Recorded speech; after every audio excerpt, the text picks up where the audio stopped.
Hoje a gente vai encerrar a nossa série da graça e eu queria, coloquei até uma apresentação de slides, eu queria que você acompanhasse junto comigo, porque hoje a gente vai entrar num tema bem interessante e que gera muitas dúvidas a respeito da nossa fé cristã. Pode colocar aí para mim, Gui, por favor. Gui pediu um tempinho, mas eu vi várias vezes o pastor ele falando assim desse tema, colocando aqui, mas muitas vezes a gente não percebe a profundidade dele e por isso nós temos ainda muitas dúvidas a respeito disso. Então, eu pesquisei, eu olhei, e ano passado a gente falou sobre isso. A gente falou sobre isso no início do ano passado, de perguntas e respostas, mas dessa vez a gente vai fazer uma pregação sobre esse assunto. E aí o tema de hoje é: você tem certeza da salvação? Não senti firmeza, não. Você tem certeza da salvação? Ainda não senti firmeza. Mas até o final do culto, eu tenho a expectativa que você terá essa certeza. Amém? Quando a gente olha para algumas coisas relacionadas à Bíblia, a gente vê que muitos cristãos têm dúvidas a respeito disso. E no ano passado a gente falou sobre isso, mas esse ano a gente quer expor um pouquinho mais sobre esse assunto. Então, quando a gente se pergunta sobre essa questão de se nós temos certeza da salvação, nós podemos ler um texto que está em 1 João 5, versículo 13, que ele diz bem assim: escrevi-lhes estas coisas. Escreveu o quê? Toda uma carta. A vocês que creem no nome do Filho de Deus, para que vocês saibam que têm a vida eterna. O que o apóstolo João ele está estabelecendo para nós aqui? Olha, eu estou escrevendo isso para que vocês saibam que vocês têm a vida eterna. O propósito dos apóstolos ao escrever as cartas, o propósito dos apóstolos em expor as verdades da fé cristã, não era para gerar dúvida, mas sim para gerar certezas. Certezas a respeito da nossa fé. E aí que a gente entra num ponto. Essa certeza não é um luxo para pastores. Essa certeza não é um luxo para alguns líderes da nossa igreja. Essa certeza é o direito de todo filho de Deus. Então hoje, se você tem alguma dúvida a respeito da certeza da salvação, hoje nós vamos aprender através da palavra de Deus, de que sim, nós temos certeza disso. E aí, quando a gente para pensar no cenário atual de hoje, a gente encara um problema. Que tipo de problema nós encaramos no tempo atual? Nós vemos igrejas utilizando dessa falta de certeza para gerar medo nas pessoas, para gerar, como eu coloquei, manipulação e para gerar legalismo. Medo por quê? Porque, gente, presta atenção, às vezes para um líder de igreja, um pastor, é muito mais fácil a gente colocar medo nas pessoas do que a gente falar a verdade da palavra de Deus. Por que é mais fácil? Porque é muito mais fácil eu dizer bem assim: olha, se você não der o dízimo, você vai para o inferno, do que eu falar para você o seguinte: você tem que contribuir com generosidade a Deus por causa do amor dele que ele entregou por você na cruz. É muito mais fácil eu manipular as pessoas pelo medo do que pela verdade do evangelho. E a consequência disso é que nós vemos pessoas que estão na igreja, que frequentam os nossos cultos, mas elas vêm com um coração assim, cansado, um coração ansioso, um coração de uma pessoa em crise. Nós vemos vários testemunhos de pessoas que hoje não estão mais na igreja, mas que relatam traumas de falsas doutrinas, de pessoas, de pastores colocando medo na vida delas, para que essas pessoas, a mentalidade delas, né, como se essas pessoas elas fossem ficar na igreja por causa de medo, por causa de condenação. O objetivo é sempre falar o seguinte: olha, se você fizer determinada coisa, você vai para o céu. Se você fizer coisas boas, você vai para o céu. Mas se você errar, pelo menos uma vez, você vai para o inferno.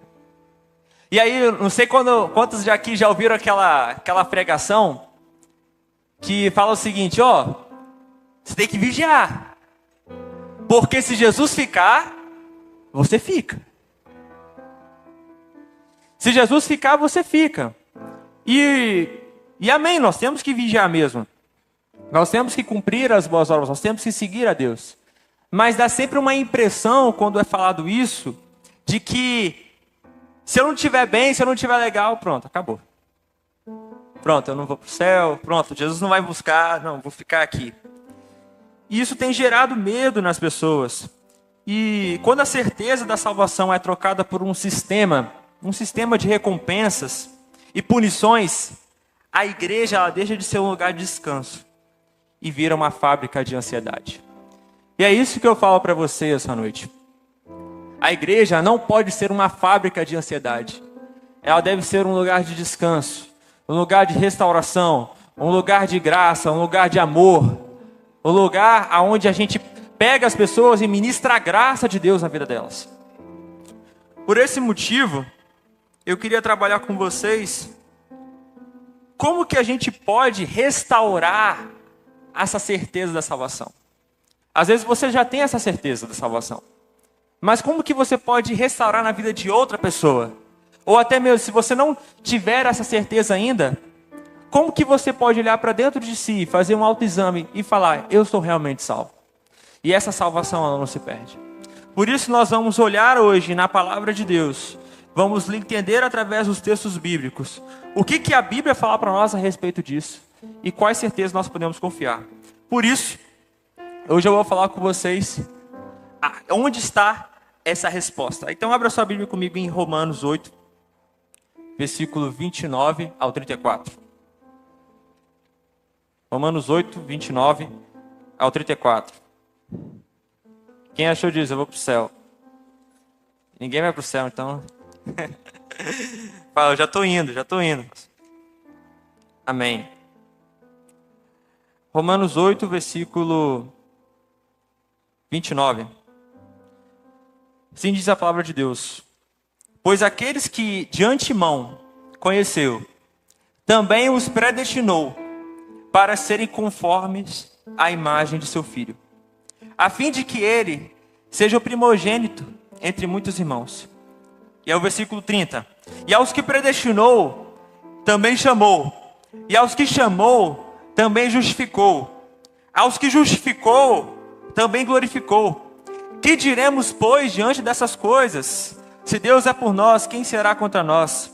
Aquele que não poupou o seu próprio Filho, mas o entregou por todos nós, como não nos dará com ele, e de graça, diga, de graça, todas as coisas? Quem fará alguma acusação contra os escolhidos de Deus? É Deus quem os justifica. Quem os condenará? Foi Cristo Jesus que morreu, e mais, que ressuscitou, está à direita de Deus e também intercede por todos nós. Aqui está a nossa resposta. E por conta dessa resposta, para a gente entender um pouco esse texto, eu quero trabalhar com vocês 4 pilares da certeza da salvação. 4 pilares do porquê que nós, que cremos no Senhor Jesus Cristo, podemos ter essa certeza, não podemos ter dúvida dela, nós podemos ter essa certeza, e de que essa salvação, ela não se perde. E aí, quando a gente olha, o primeiro pilar, é que nós devemos primeiro confiar na obra de Deus, e não na nossa própria força. O que significa isso? Professor Jonathan, como que entra nessa questão de confiar em Deus? Reparem nesse texto que a gente acabou de ler. Esse versículo é Romanos 8, versículo 30. Esse versículo, ele diz as obras que Deus ele fez. Então, ele diz aos que predestinou. Repita, predestinou. O que significa a predestinação? Significa que Deus, antes da fundação do mundo, ele já sabia. Ele predestinou, ele te escolheu. Ele falou, você é meu. Ele falou, você é meu. Antes da fundação do mundo, ele falou, você é meu. Sabe, muitas pessoas, elas ficam assim, não, Jesus tem que bater na porta do nosso coração. Sabe aquele texto da carta de Laodiceia, né? Eis que estou à porta e bato, quem me ouvir, entrarei com ele, cearei com ele. E as pessoas começam a aplicar isso no quesito da evangelização. Então falam assim, Jesus está batendo na sua porta. Se você abrir, ele vai cear com você. Só que as pessoas elas não entendem que esse texto não está falando para uma igreja que não é salva. Esse texto ele está falando para uma igreja que já era salva. O convite para abrir a porta não é para Jesus entrar no coração, ou seja, para a salvação acontecer. O convite para a porta é para nós sermos conduzidos ao arrependimento. Essa é a exortação que Jesus está fazendo para cada igreja ali de Apocalipse. Mas muitas pessoas usam isso nas pregações, como se Jesus ele ficasse batendo na porta de cada um aqui e falasse, deixa eu entrar dentro da sua vida, deixa eu entrar no seu coração, deixa eu fazer a obra em você, como se Jesus estivesse implorando para que ele pudesse fazer algo na sua vida. Irmão, presta atenção numa coisa. Jesus ele não bate a nossa porta, ele entra de uma vez. Sabe por quê? Porque se ele batesse na nossa porta, a nossa resposta humana, como pecadores, nascidos em pecado, destituídos da glória de Deus, a resposta nossa seria o quê? Eu não quero você. Eu não quero você. Eu não quero que você seja o meu Salvador. Eu não quero você. Essa é a resposta de toda a humanidade. Por conta dessa resposta que todos nós temos, o Espírito Santo ele faz o que com a gente? Ele nos convence. Ele nos convence. Ele não apresenta um argumento. Ele não propõe. Ele nos convence do pecado. Por que o Espírito Santo tem que nos convencer do pecado? É porque nós somos tão ruins, tão teimosos, tão egocêntricos, que precisamos de alguém superior a nós para nos mostrar o caminho correto. E Deus ele fez isso por cada um de nós. Então, o ponto é Deus que faz, é Deus que predestina. É Deus que predestina, é Deus que escolhe. É Deus que ele conhece de antemão. E é também Deus que chama. É Deus que nos chamou. Ele que nos trouxe aqui. Presta atenção numa coisa. Você não está aqui por acaso. O Senhor em sua soberania moveu todas as circunstâncias e todas as coisas para que você estivesse nessa noite. Para que você cresça no Evangelho. Para que a sua salvação aconteça. Tudo isso é propósito de Deus. Nada foge da sua soberania. Então, Ele nos predestinou. Ele nos chamou. Ele fez essa convocação através da mensagem do Evangelho a todos nós e nos convenceu do nosso pecado. Ele também nos justificou. O que significa isso? Justiça é a forma de Deus dele viver o mundo, né? Deus ele é justo. E como que ele pode, em sua justiça, salvar pessoas que não merecem, pessoas pecadoras? Deus em sua justiça pegou tudo aquilo que era nosso, a nossa consequência do pecado, a morte, e jogou em Jesus. E pegou tudo aquilo que estava em Jesus, que é a sua justiça, a santidade, a graça, e colocou sobre nós. Essa é a forma que Deus executou a sua justiça. Ele te justificou. Significa que diante de Deus hoje, Ele não vê Jonathan, Ele vê Jesus. Ele vê a justiça de Jesus. Porque se Ele fosse ver Jonathan, Ele só veria pecados, boas obras. Mas não é por nossas boas obras que eu sou justificado, é por causa de Jesus. Ele quer mostrar o seguinte para mim e para você. Olha, não é por você, Marília. Não é por aquilo que você faz de bom. Não é porque você está aqui na igreja e você serve aqui. Não, é por causa da justiça de Cristo. Isso significa que ninguém é mais justo do que o outro aqui. Todos nós recebemos a mesma justiça. A justiça perfeita. A justiça de Jesus. E é isso que ele fala para nós. E por último ele fala também. Glorificou. O que é a glorificação? A glorificação é a ressurreição que todos nós vamos ter no último dia. Nossos corpos eles serão glorificados. Ou seja, nós vamos ressuscitar dos mortos. Aí eu faço uma pergunta para vocês. A glorificação já aconteceu? Não. Porque a gente ainda está aqui, ninguém ainda foi para o reino vindouro, todo mundo está junto aqui. Mas por que Paulo ele fala o seguinte? Glorificou. Percebe que esse verbo, ele está no futuro ou está no passado? No futuro ou no passado? Ele está no passado. Glorificou. O passado. Ele está falando do passado.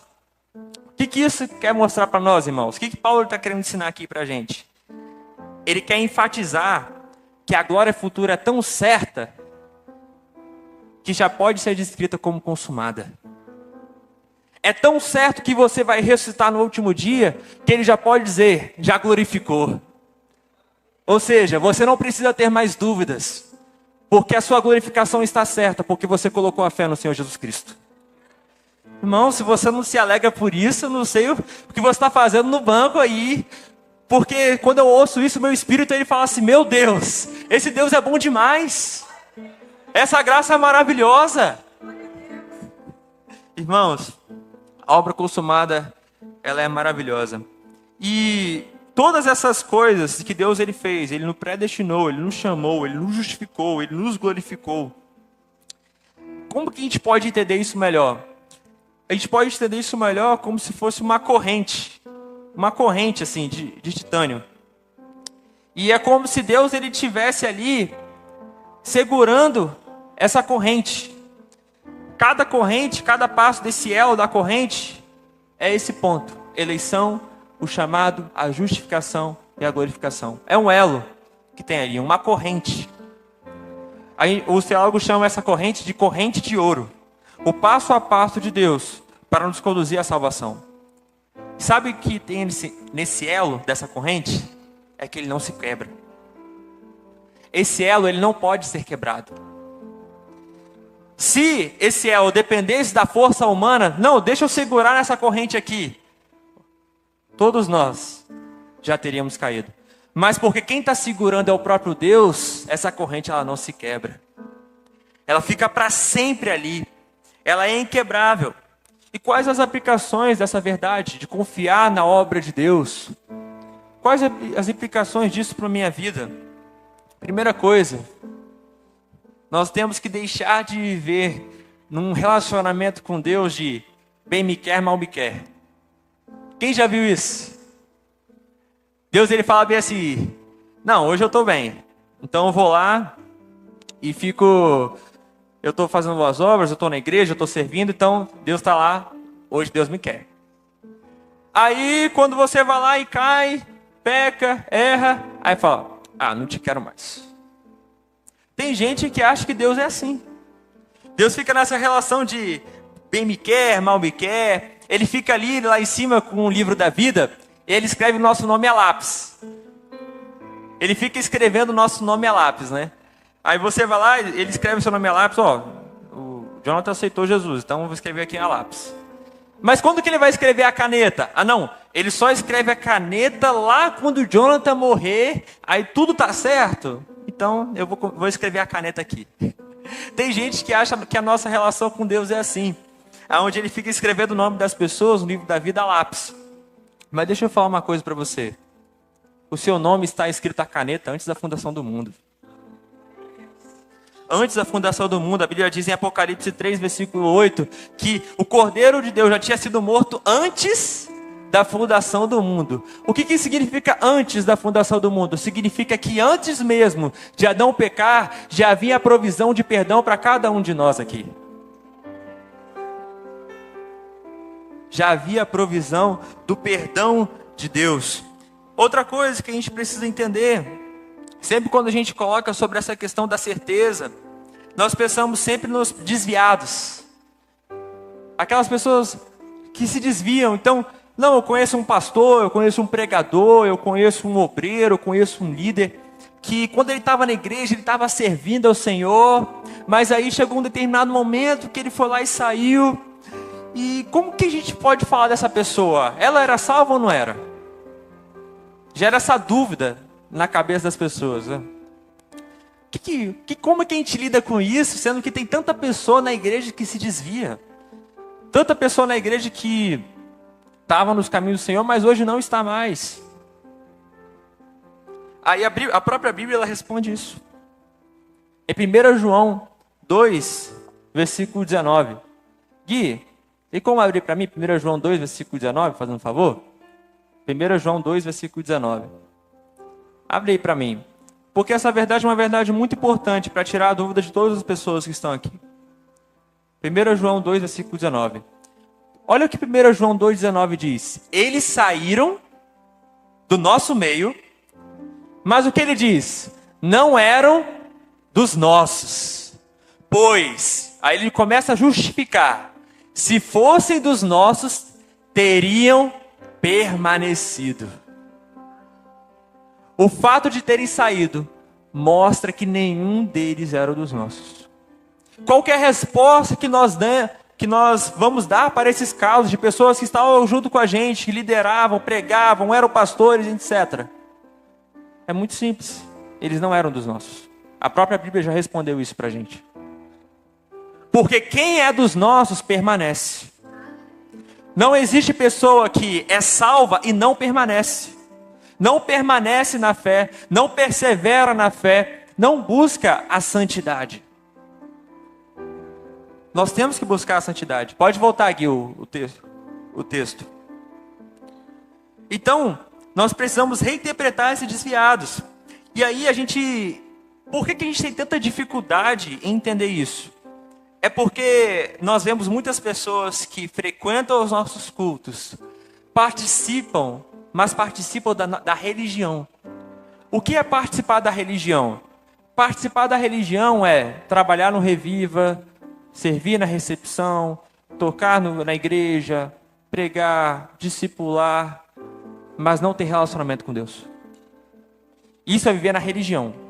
Uma pessoa que está assim, está vivendo no automático, não busca relacionamento com Deus, não busca a oração, não busca a palavra, não busca servir os irmãos, não buscando alguma coisa em troca, mas buscando sempre entender que ele está fazendo isso por causa que Jesus Cristo fez na vida dele. Então, existem muitas pessoas que frequentam os nossos cultos, mas são religiosas. Porém, o Evangelho, ele não quer transformar a sua obra, ele quer transformar o seu coração. O Evangelho, ele muda o nosso coração. Ele muda a nossa motivação. É possível uma pessoa estar dentro dessa igreja e ela nunca ter conhecido o Senhor. É possível uma pessoa estar há 5 anos na igreja e ela nunca ter conhecido o Senhor. Como é possível isso? É possível quando essa pessoa, ela não busca por si mesma o Senhor. Ela sempre depende do pastor. Ela sempre depende da oração do pastor. Ela sempre depende da pregação do pastor. Essa pessoa, ela está vivendo uma religião, não está vivendo o Evangelho. Porque a nossa ênfase e até a diferença do porquê que nós somos protestantes, nós não somos católicos, é a Bíblia. A diferença é que nós cremos na Bíblia. A diferença é que nós incentivamos que todo mundo leia a Bíblia. De que todo mundo busque por si mesmo a palavra. Agora, quando nós dependemos de pastores, padres, figuras religiosas para manter a nossa fé, isso significa que nós estamos vivendo uma religião e não o Evangelho. E não o Evangelho do nosso Senhor Jesus Cristo. Nós devemos trocar uma vida ativista por uma comunhão verdadeira. Deus, ele não quer saber de você ali na recepção servindo ou você aqui tocando. Ele quer saber como é que está o seu casamento. Porque quem sabe que se eu sou salvo ou não é minha esposa. É minha esposa. Em casa não tem como escapar. Você vai revelar dentro de casa aquilo que você realmente é. Porque na igreja a gente só tem serviço, a gente não sabe. Mas dentro de casa é onde você vê isso. A forma como você trata seus filhos, a forma como você trata a sua esposa, a forma como você trata as pessoas do seu trabalho. Tudo isso mostra para você se você está servindo por comunhão ou fazendo apenas uma tarefa repetitiva. A gente não está aqui para fazer apenas o certo. Nós estamos aqui para ser Jesus. Jesus, ele não quer que você, eu não adultero, eu não minto. Não, ele quer que você seja ele. Porque eu posso não adulterar, eu posso não mentir, eu posso fazer tudo isso. Mas eu posso tratar as pessoas mal. eu posso não ter compaixão, eu posso fazer fofocas. Jesus, Ele quer que a gente seja como Ele. É muito mais do que seguir um livro de regras morais. Ele quer que você seja Ele, aonde você está. Outra coisa que a gente precisa ver é que isso significa que a gente vai sempre acertar? Não. O Evangelho não é uma vida de 100% de acertos. É uma vida de busca de fazer aquilo que é o correto. Nós buscamos o que? A coerência. A coerência. O que significa a coerência? O que significa a coerência, irmãos? É você buscar viver corretamente. Se eu errar, eu peço perdão. Se eu pecar, eu me arrependo. Eu não me afasto de Deus. Então descanse nessa perseverança divina e entenda que esse elo, todo esse processo da salvação começa em Deus. É Deus que faz, é Deus que age, é Deus que te justifica, é Deus que te chama, é Deus que te predestina, é Deus que te glorifica, é Deus que faz. Então o primeiro ponto, confie na obra de Deus e não em si mesmo. O segundo ponto que a gente pode tratar é que nós devemos se apoiar nas promessas imutáveis de Deus. Sabe, você muda. Graças a Deus, porque você precisa se santificar. Mas Deus, Ele não muda. Deus, Ele não muda. Como o próprio Deus diz em Tiago 1,17. Toda boa dádiva e todo o dom perfeito vem do alto, descendo do Pai das luzes, que não muda com sombras inconstantes. Deus, Ele muda? E graças a Deus por isso. Porque se Deus, ele mudasse, então Ele ia falar o seguinte: não, hoje eu amo o Arthur. Hoje eu amo a Luana. Ah, amanhã eu não amo mais. Amanhã eu não amo mais. Não, olha a obra do Arthur. Não, gente, não é assim. Deus, Ele nos ama incondicionalmente. Deus, Ele não muda o amor dEle. Não tem como a gente ganhar o amor de Deus. Não tem como ter mais um pouquinho do amor de Deus. Não. O que muda não é o amor de Deus por nós. É a percepção que nós temos do amor de Deus. Deus, Ele te convida para que você tenha mais percepção do amor dEle. A gente vê até isso nos discípulos. João, ele fala: eu sou o discípulo amado. Eu sou o discípulo amado. E quem falou que ele era o discípulo amado? Foi Jesus? Não, Jesus nunca falou isso. Mas é a forma como ele se via. Não é sobre Deus, ele falar bem assim: nossa, eu amo vocês. Gente, isso já está na cruz. Jesus, ele mostrou que ama todos nós através da sua obra na cruz. Ele não precisa falar: eu amo vocês. Não, isso já está mostrado na cruz.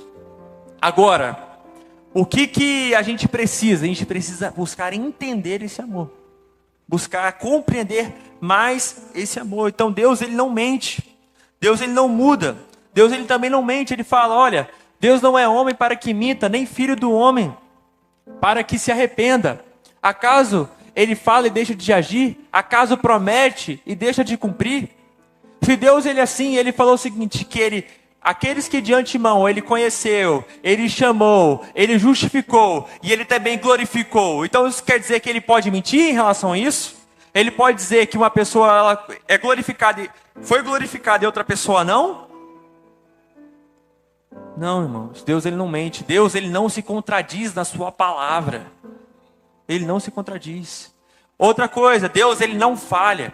Aquele que o chama é fiel e fará isso. 1 Tessalonicenses 5, versículo 24. O que esse texto ele está dizendo? Ele falou para uma igreja que estava passando por perseguição, passando por problemas. Muitas pessoas estavam morrendo.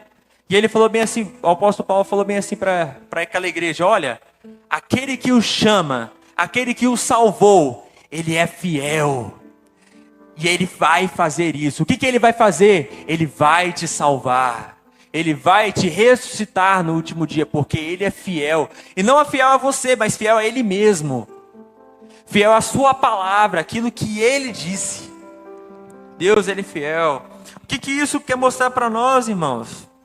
Isso tem algumas implicações para nós. Nós precisamos combater pensamentos de culpa, que muitas vezes o diabo coloca dentro do nosso coração. Que pensamento de culpa é esse? Pensamento de culpa quando nós pecamos. Pensamento de culpa quando erramos com outras pessoas. Pensamento de culpas quando Quando acontecem coisas que a gente não queria que acontecesse. E aí o diabo, ele pega isso. Ele pega toda essa culpa. Ele pega e usa isso contra você. Ele fala o seguinte: olha, tá vendo? Você está fazendo isso, mas não era para você ter feito isso. Você é um pecador. Não é para você estar na igreja. Você não serve para isso. Você não é amado. Ninguém te ama. Ninguém gosta de você. Ninguém gosta de você. O diabo, ele coloca isso dentro do nosso coração para que a gente acredite nessas palavras e a gente desanime da nossa fé. Só que entra uma afirmação bíblica em Romanos 8, versículo 1, que não existe mais condenação para aqueles que estão em Cristo Jesus. Essa é a verdade da nossa fé. Irmãos, quando você pecar e quando você errar, é nesse momento que você tem que se aproximar de Deus. É nesse momento que você tem que se achegar a Ele, pedir perdão, pedir para que o sangue de Cristo o revista de todo pecado e continuar e perseverar. Não é um momento de você se afastar, porque a nossa vontade é o quê? É se afastar de Deus, é se afastar da igreja. Eu pequei, eu não vou para a igreja. Eu pequei, eu não vou para o discipulado. Eu pequei, eu não vou orar. Não, mas é nesse momento que você tem que orar. Porque quem quer que você não ore? É Deus? Não, é o diabo. O diabo quer que você não ore, ele quer que você se afaste da igreja, ele quer que você se afaste do discipulado, ele quer que você pare de prestar contas a um líder, ele quer que fazer isso na sua vida. Ele quer que fazer com que você se distancie das pessoas, porque ele sabe que você perto das pessoas é um grande perigo para ele, porque ele sabe que ele vai te perder. E ele tem que nos perder, porque nós fomos comprados por um alto preço. Deus, ele não negocia a gente com o diabo. Nós pertencemos a Jesus. Pertencemos somente a Ele. Por isso que troque eu falhei, estou perdido, não quero ir para a igreja, não quero. Troque isso por Jesus triunfou a morte. Ele venceu a morte, Ele ressuscitou, Ele me justificou. Logo eu estou seguro, porque a obra não depende de mim, depende dEle. Ele não mente, Ele não falha, Ele não muda. O amor dEle por mim não mudou. Ele continua o mesmo. E Ele não vai mudar. Ele não vai falhar. Ele é fiel. Muitos ainda, dentro da igreja, permanecem como bebês espirituais após anos na igreja. Porque terceirizam essa fé, esse alimento espiritual. A firmeza que desejam virá quando assumirem a responsabilidade de abrir a Bíblia. Sabe, tem muita gente na igreja que está há muito tempo, mas ainda é um bebê espiritual. E por isso, por ser um bebê espiritual, fica numa fé assim, ó, altos e baixos. E aí a gente vê isso até na vida prática. Ele está ali no casamento, mas aí tem a primeira briga. Vou sair de casa. Tem o primeiro conflito da igreja. Vou sair da igreja. Tem o primeiro conflito no discipulado. Vou sair do discipulado. Não chega e resolve.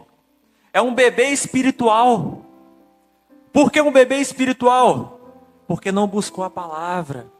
Não buscou a Bíblia. Não buscou as verdades do Evangelho e da fé. E age dessa maneira. Irmãos, quando nós temos um problema, nós temos que resolver. Nós temos que resolver os nossos problemas. Nós não temos que fugir deles. Por isso que nós precisamos aplicar essas verdades às nossas lutas diárias. A certeza da salvação é o presente ganho na cruz. Mas para ser desfrutado no presente, só é possível através da prática constante da leitura da palavra e da oração. A gente não pode achar que nós vamos entender essas verdades, nós vamos ter essa certeza, se nós não lemos a Bíblia. Se nós não lemos a Bíblia. E tem muita coisa que Deus ele quer nos dar. Que Deus ele quer nos entregar. Ele quer nos entregar, mas muitas vezes Ele não nos entrega porque nós não temos ainda maturidade para receber isso. E aí entra o nosso terceiro ponto, que fala, sobre o pilar 3. As boas obras são fruto da salvação e não a sua causa. Existem 3 afirmações centrais que a Bíblia ela coloca para nós. Primeiro, nós somos nova criatura. E aí, portanto, se alguém está em Cristo, é nova criatura, nova criação. As coisas antigas já passaram, eis que surgiram coisas novas. O que isso significa? Que não importa aquilo que você fez no passado, não importa os seus erros. Não, hoje você é uma nova criação. Você foi feito à imagem de Cristo, você nasceu de novo. Outra coisa, nós temos agora um novo fruto. O fruto do Espírito é amor, alegria, paz, paciência, amabilidade, bondade, fidelidade, mansidão, domínio próprio. E contra essas coisas não há lei. Aí a gente pensa, meu Deus, é muita coisa. Eu tenho até amor, mas eu não tenho domínio próprio. Eu tenho até domínio próprio, mas eu não consigo ter amabilidade, paciência. Irmãos, quando que a gente sabe que nós temos o fruto do Espírito ou nós só temos uma característica do nosso caráter? Quando nós só temos uma pequena parte disso aqui. O fruto não é uma pequena parte, é o todo. É o todo. Não tem como ter amor e não ter domínio próprio. Não tem como você ter paz e não ter paciência. Se você tem isso, é uma característica da sua personalidade. Agora, o fruto do Espírito, ou seja, aquilo que provém do Espírito, é o todo. Não é, eu tenho um e não tenho outro. Não, a Bíblia não fala de frutos, ela fala de fruto. O fruto é o quê? É a sua nova criação, a nova natureza que foi gerada dentro de você. Gerado dentro de você. E essa natureza indo para fora. Aqui na igreja, vocês recebem as minhas obras, aqui minha pregação, vocês são abençoados com isso. Mas como o próprio pastor Diego diz, em casa é a minha esposa que recebe meu fruto. Deus não quer obra, Deus quer fruto. Deus não quer suas boas obras, Ele quer o fruto. Ele quer ver a paciência dentro de você, Ele quer a amabilidade dentro de você, o amor dentro de você de uma forma completa. Não em partes, não em metades. A evidência, essa é a evidência da salvação. Muitas pessoas, muitos pastores exortam as pessoas por elas terem pecados sexuais, enfim, ou entrarem em alguma intriga. Mas nós temos que exortar os irmãos quando eles não cumprem isso aqui. Às vezes nós temos que deixar a pessoa de banco quando ela não cumpre isso aqui. Quando ela não tem domínio próprio, quando ela não tem amor, quando ela não tem paciência com as pessoas. Por isso que nem todo mundo pode ser líder de igreja, irmãos. Nem todo mundo pode ser líder de igreja. A Bíblia é muito clara sobre as qualificações sobre o líder de igreja. Não tem como um líder de igreja, eu não falo só pastor não, eu falo todos os líderes mesmo, ser uma pessoa que não tem domínio próprio. Porque na igreja todo mundo... Gente, uma coisa que eu vou falar para vocês, na igreja, não espere das pessoas sempre coisas boas. Todas elas vão te frustrar. A maior verdade que a igreja ela tem é que todo líder vai te frustrar um dia. O pastor Eldo vai me frustrar. E eu vou frustrar o pastor Eldo. Essa é a verdade da igreja. A questão que vai definir a sua maturidade é como que você lida com isso. Você fala, vou sair da igreja. Não. Vou resolver. Vou conversar. Vou perdoar. Vou amar. Vou pedir perdão.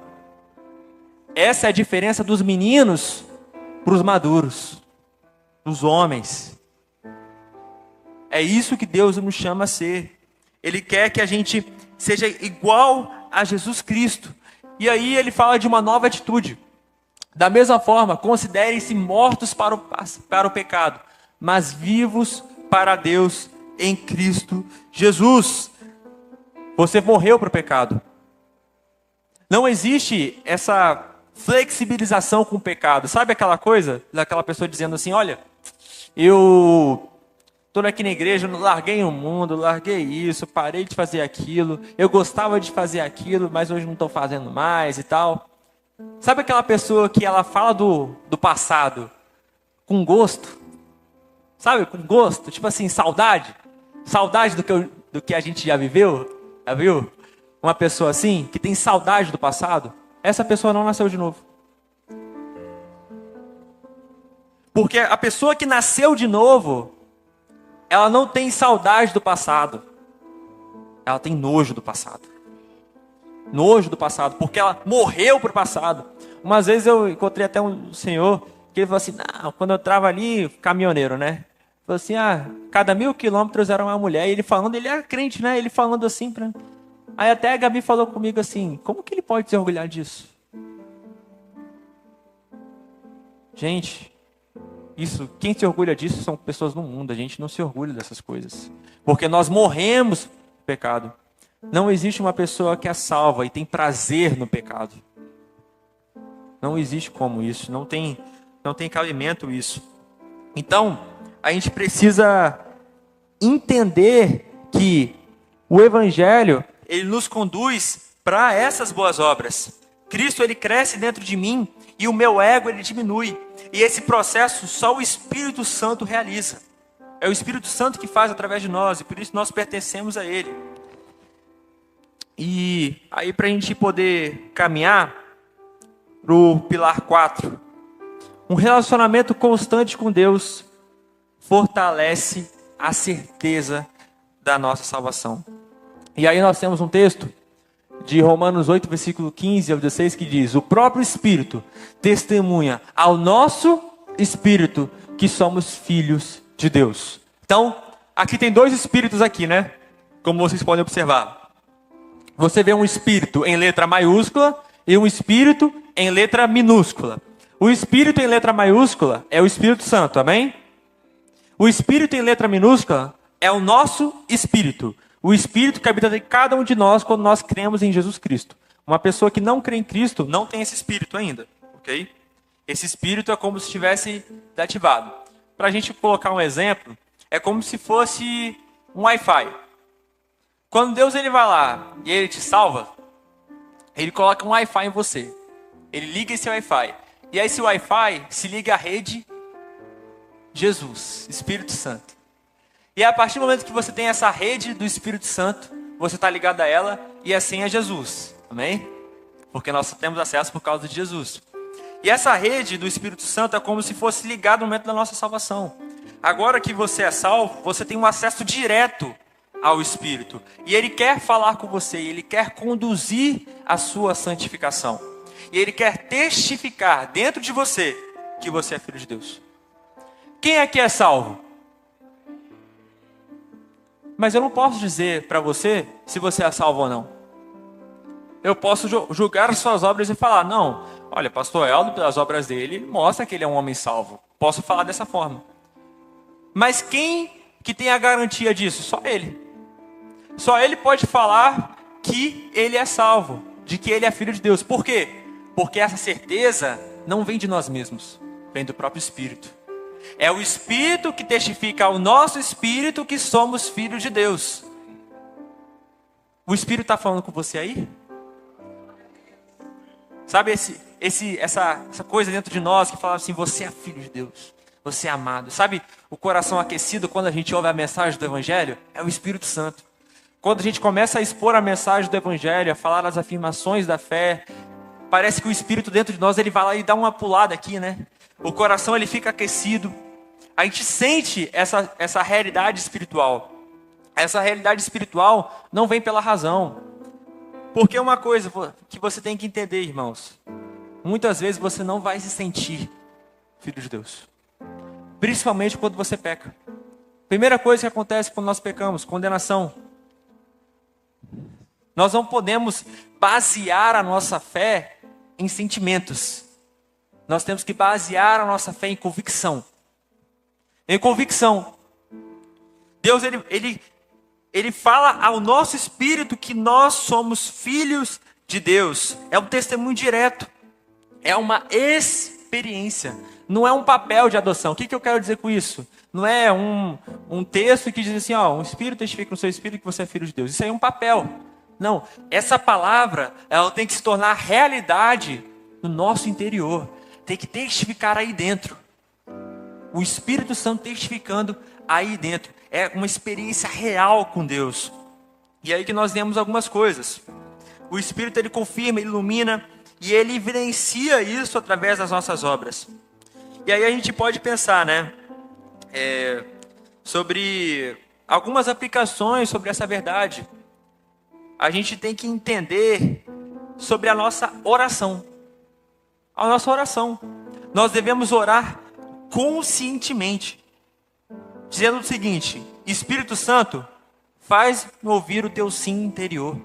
Se você nunca ouviu isso, fala para ele: Espírito Santo, faça com que eu ouça esse sim interior, essa confirmação interior dentro de mim.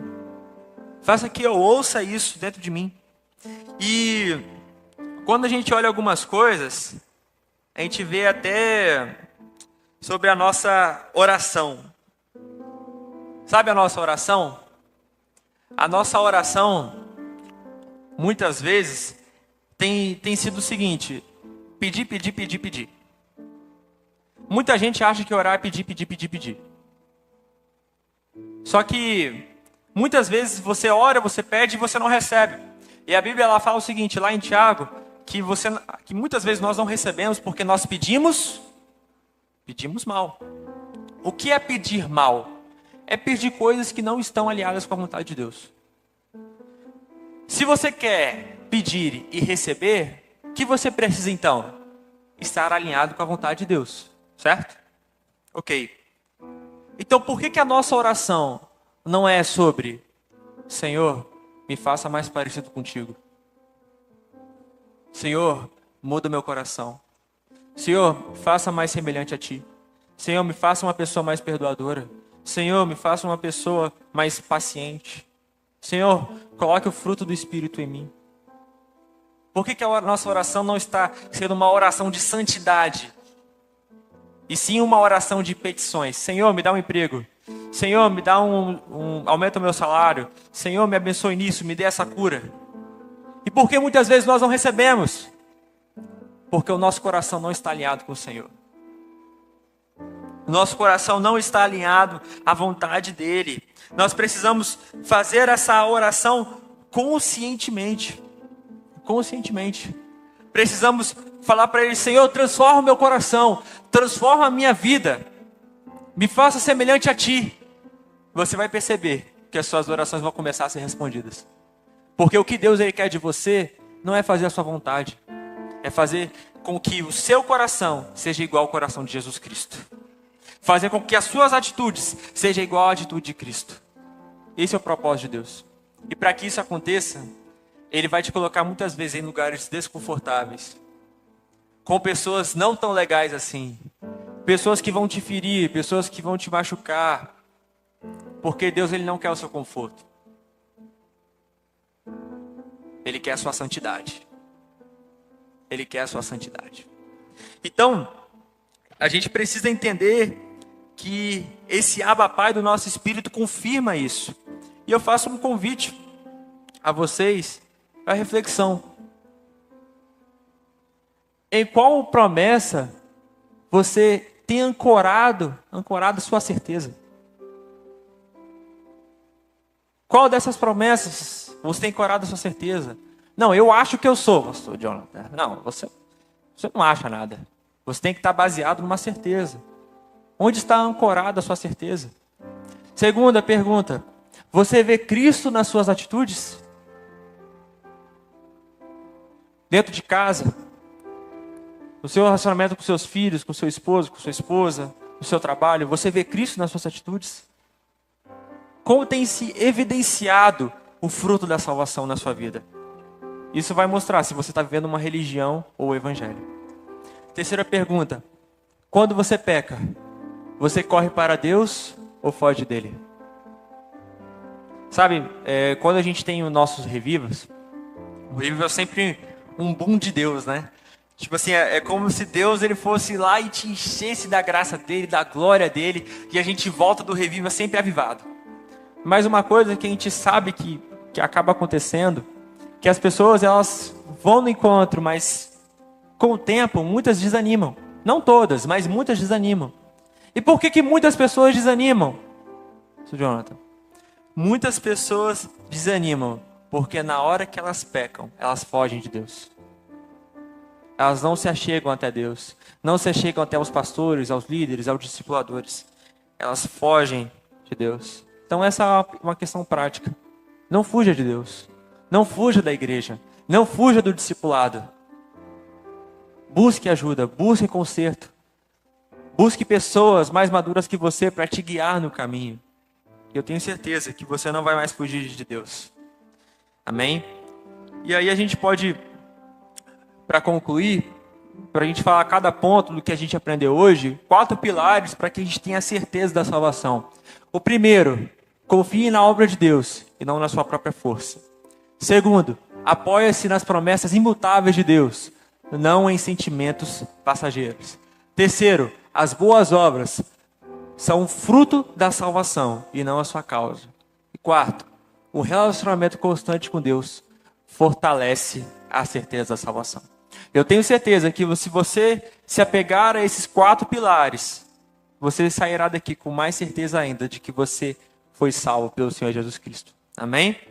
Para a gente finalizar, tem um versículo que eu gosto muito, que ele fala exatamente isso. Aquele que começou a boa obra. Irmãos, o que esse texto significa? Que obra é essa? A obra da salvação. Aquele que começou a boa obra em você. O que o texto fala? Ele há de completá-la até o dia de Cristo Jesus.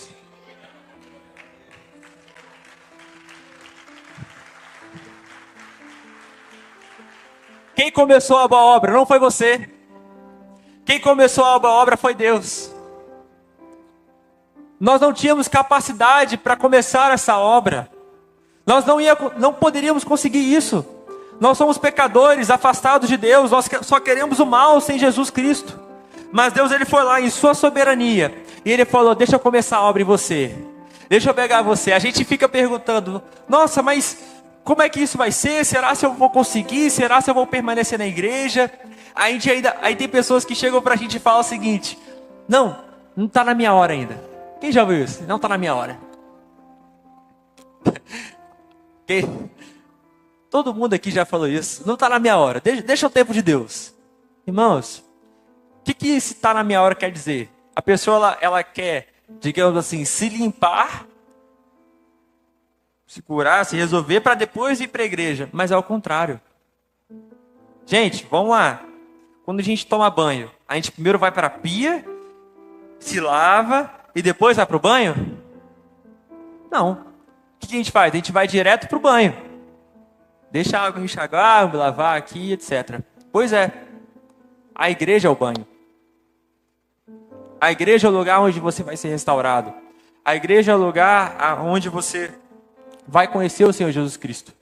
O Senhor Jesus Cristo, ele quer te levar para a salvação. Te levar para perto dele. Deixa ele fazer a obra em você. Não espere, chegar a minha hora. Não existe isso de chegar a minha hora. A hora é agora. É agora. Não existe isso. É agora. Com Deus não tem enrolação. Ele quer agora. Eu fico vendo até na Bíblia o apóstolo Paulo. Já se perguntou se o apóstolo Paulo teve alguma decisão na vida dele?